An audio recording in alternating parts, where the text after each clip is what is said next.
Soy Romina De Luca y esto es Saquen una hoja. Hoy, educación paraestatal, también en pandemia. Gustavo, oyentes. Bueno, la columna anterior tomábamos a la provincia de Buenos Aires como botón de muestra de una escuela sin rumbo. Y decíamos que si algo marca la política educativa en pandemia es que las acciones llegan tarde, que no resuelven el problema central, que es cómo garantizar en mejores condiciones la educación remota, y en el último mes, a esta parte, además nos exponen a la muerte la vuelta gradual a las aulas de forma presencial. Producto de esta incapacidad, en noviembre tenemos los mismos problemas que teníamos en marzo cuando se inició la suspensión del ciclo escolar presencial, agravados, claro está, por el transcurso del tiempo. El tiempo donde estamos por finalizar un año escolar marcado por la pandemia se traduce en la profundización de la desigualdad y la degradación educativa. Este año seguramente será recordado como el peor en la historia de la educación argentina. Pero hoy quiero que discutamos sobre cuáles son las iniciativas que está encarando el gobierno nacional, porque no es cierto que no hagan nada. Más bien, lo que hacen es apelar a una vieja estrategia peronista kirchnerista, que es actuar a través de una red punteril para, comillas, sostener el proceso educativo, en donde el Estado terceriza las funciones que le son propias en esta red punteril. ¿No me creen? Bueno, veamos. En la última reunión del Consejo Federal de Educación, la asamblea número 100, el ministro Trota no quiso anticipar cuándo iniciaría el ciclo lectivo 2021, pero sí que apuntan a garantizar los 180 días de clase. ¿Bajo qué formato? Aún no sabemos, aunque sí sabemos a qué van a apelar. Van a apelar a una educación múltiple con una red de punteros. Pero algo que sí destacó en este sentido es que buscan fortalecer el programa Acompañar para apuntalar las trayectorias con baja o nula continuidad pedagógica. Fue en esta misma reunión y como expresión de este planteo general que oficializaron el programa de promotoras educativas en el barrio Mujica, es decir, la Villa 31 de la ciudad de Buenos Aires.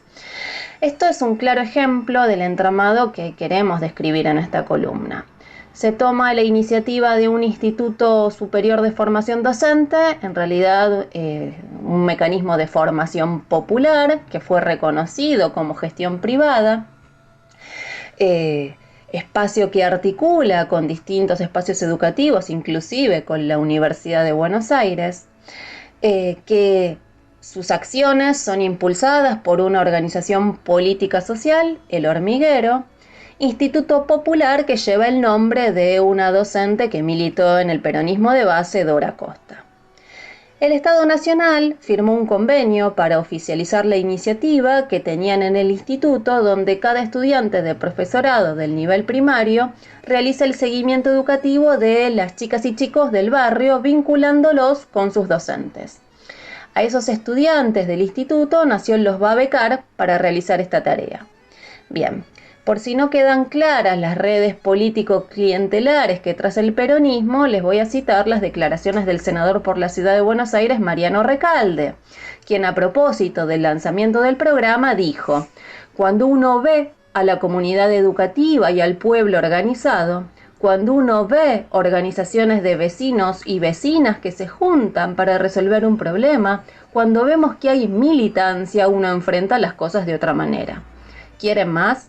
Sí, la rectora del instituto dijo que acá Nación replicaba en la ciudad lo que Axel Kicillof hacía en la provincia, que los futuros docentes cumplan un rol en esta etapa de pandemia. Y acá no se trata de autoorganización independiente de los vecinos. El Estado, que es el que debería garantizar en todo el país computadoras, conexión y contratación de docentes para sostener la continuidad pedagógica, no lo hace y beca a estudiantes de un terciario con las características que antes mencionamos para que acompañen a los alumnos. Es decir, está becando a una organización filoperonista. Se trata de un mecanismo punteril y barato porque es más barato pagar una beca a un estudiante que, como venimos reclamando, contratar un docente. O sea, no estamos hablando de cualquier militancia y de vecinos resolviendo problemas, como decía Recalde, son los vecinos peronistas. Conociendo entonces cuál es el paño, veamos el programa que desarrolla esta idea, es decir, el acompañar que antes mencionábamos. Bueno, ¿por qué principios se rige? Por un lado, a nivel jurisdiccional, el codiseño de políticas educativas complementando las ya existentes para generar solidaridades territoriales. Bueno, el ejemplo más claro es el promotoras del que antes hablábamos, ¿no? Quieren además geolocalizar a los desconectados y crear redes de acompañamiento. Esto se haría, claro está, impulsando la coparticipación activa de todos los representantes locales, distritales y provinciales para unar esfuerzos e ir a buscar a las y los estudiantes. Este programa también crea equipos de referentes territoriales para ofrecer puentes durante el verano o durante el tiempo extraescolar y también acciones a distancia en los territorios en los que no puedan retomarse la presencia física, es decir, la educación física. Física en el sentido de presencial, claro está. Es decir, ¿no? Lo que están lanzando son las escuelas de verano que Larreta anunció antes y tanto le criticaron. Explícitamente indican el uso de las redes comunitarias para todas estas tareas. Es en este contexto que también se promovió además el programa de terminalidad de la escuela secundaria a través de tutorías semipresenciales y prevé la ampliación del sistema de educación a distancia. Hecho que, fue anunciado a mediados de septiembre y lo que implica es un reconocimiento de que todo un sector desconectado quedará así y se le ofrecerán esos formatos flexibles y degradados para transitar su terminalidad. Cierto es que el programa Acompañar es anunciado con las más bellas y cuidadas palabras, hablan de nociones vinculadas a la solidaridad, el reconocimiento, la participación y el diálogo, entendiendo que la solidaridad, en clave de esta acción estatal, es servirse de la trama de lo no escolar, de las solidaridades extrasistémicas que incluyen las acciones de movimientos, organizaciones sociales, entidades y sindicatos.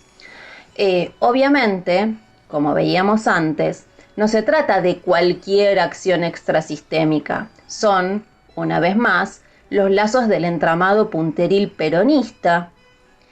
Y una vez más, como contraejemplo, tenemos a Guernica.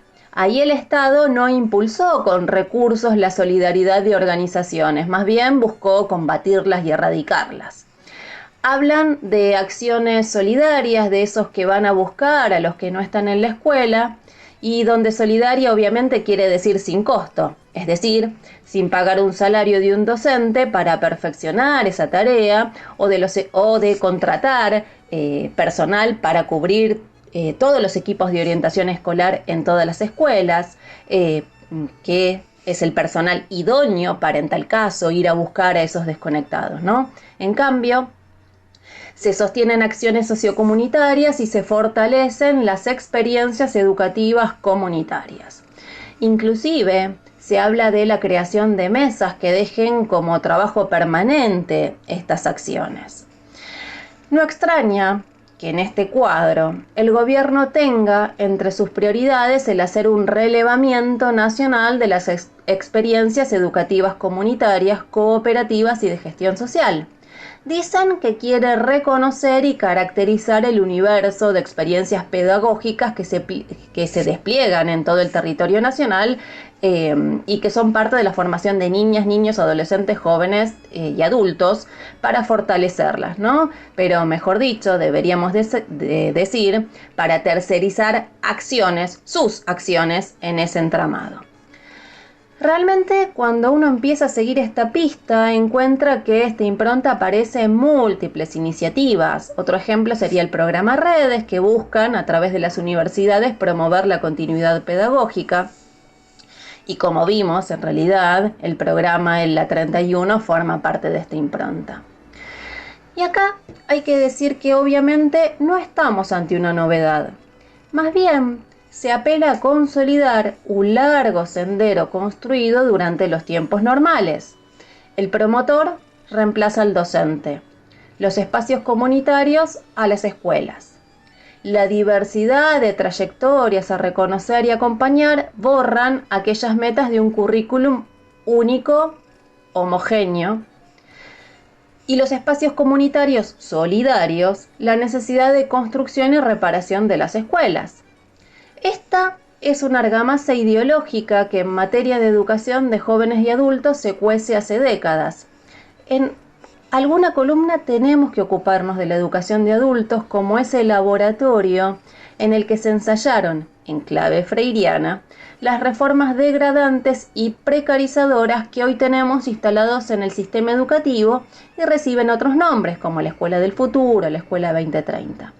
Lo cierto es que de los 70 para acá se construye un mismo horizonte: docentes voluntarios, sedes paraestatales, educación contextualizada al sujeto, regionalización, aceleración de los formatos y uso político punteril. La delegación de tareas es presentada en clave participativa.